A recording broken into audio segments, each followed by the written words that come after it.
It's time now for a look at the latest in local news. In the news, Jesup Police Chief Perry Morgan reporting that police received a call on June 20th about a burglary in progress at 798 South Palm Street in Jesup, which belonged to the late Commissioner Ray House. While responding to the call, officers were advised that the suspects were inside a Keys Electronics work van. Officers arrived on the scene and searched inside the residence but found no one inside. Once the residence was cleared, officers searched the area and located Keys Electronics van at 985 South Palm Street. Officers responded to that location, and subsequent investigation led to the arrest of two individuals. Search warrant was secured for 985 South Palm Street that resulted in the recovery of several items that were stolen from inside the residence. After speaking with several witnesses, patrol officers recovered more stolen property from a wooded area located nearby. Further investigation revealed that the Keys Electronics van used during the crime was obtained illegally and without the permission of the van's owner. The 37-year-old Angela Sullivan of Jesup and 28-year-old Roger Stevens of Jesup were both arrested and have been charged with burglary in the first degree and theft by receiving stolen property. Police Chief Perry Morgan says the investigation is ongoing and may result in further arrest.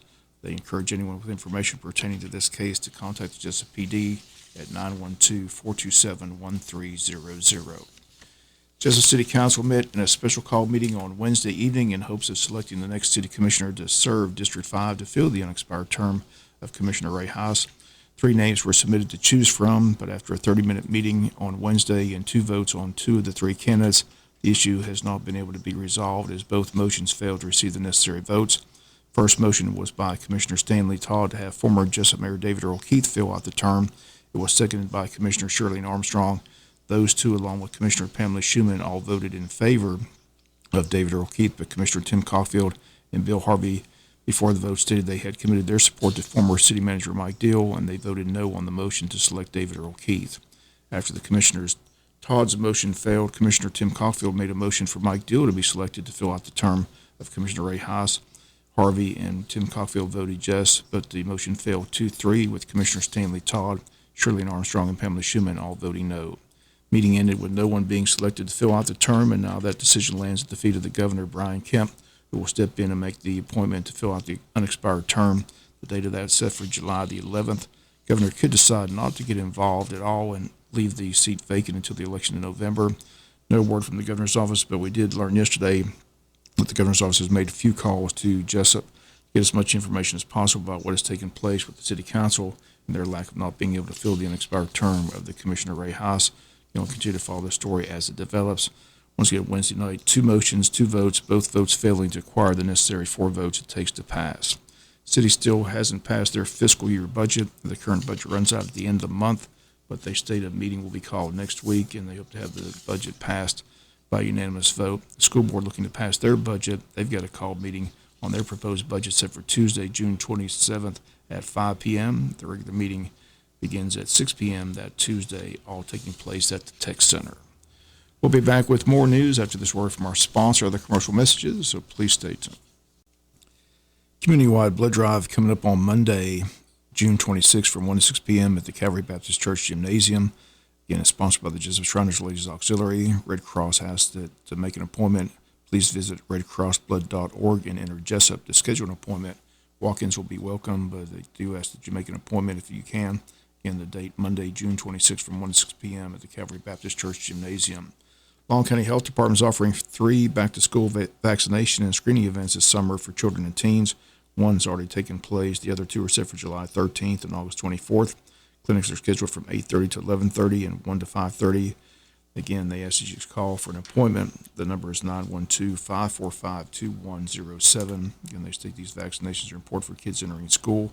All students entering pre-K kindergarten or entering a Georgia school for the first time must have proof of vaccinations and must complete a vision, hearing, dental, and nutrition screening. Once again, the number to call, 912-545-2107. The 2 dates remaining, July 13th and August 24th. U.S. Postal Service has a new warning, and that is do not send checks through the mail. Americans wrote 3.4 billion checks last year, according to the Federal Reserve. Many of them end up in the U.S. Postal Service.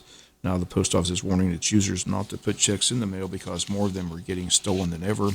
Postal Service reports complaints of mail theft doubled in 2021, and banks reported that check fraud jumped to 680,000 reports last year. That's up from 300,000 the year before.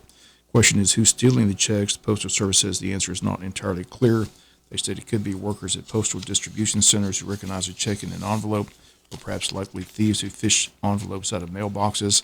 That has led to post offices across the country to install highly secured mailboxes with small openings that won't take many envelopes, which forces customers to get out of their vehicles and go into the post office.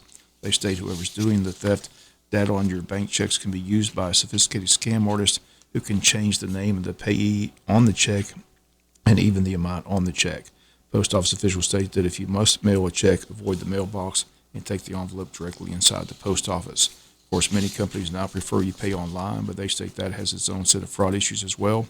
With the growth of online payment fraud, one study found 2.5 billion online transactions were compromised in 2022. They advise to pay by credit card, not debit, if at all possible. They state credit card method is the safest method because you have the most legal recourse in the most amount of time should a transaction go wrong. And they state the bottom line is whether you pay by check, credit card, or online, try to minimize the risk the best you can. We'll be back with some final news notes after this word from our sponsor of the commercial messages, so please stay tuned.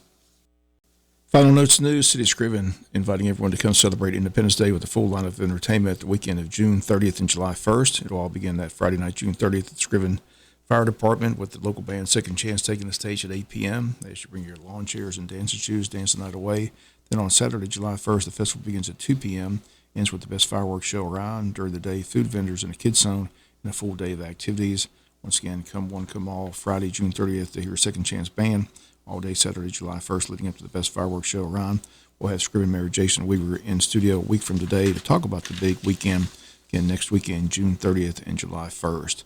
And finally, in the news, the Wayne County Chamber of Commerce gearing up for next Thursday's Legacy Dinner taking place at the Pine Forest Country Club, Thursday, June 29th, 7 p.m. at the Pine Forest Country Club. Tickets are still available. Tickets are $75 for members, $100 for non-members. Everyone's invited. Number to call for a ticket is 912-427-2028. And that'll do it for the latest in local news. Sports comes your way in a few minutes. Bob Morgans, have a great day.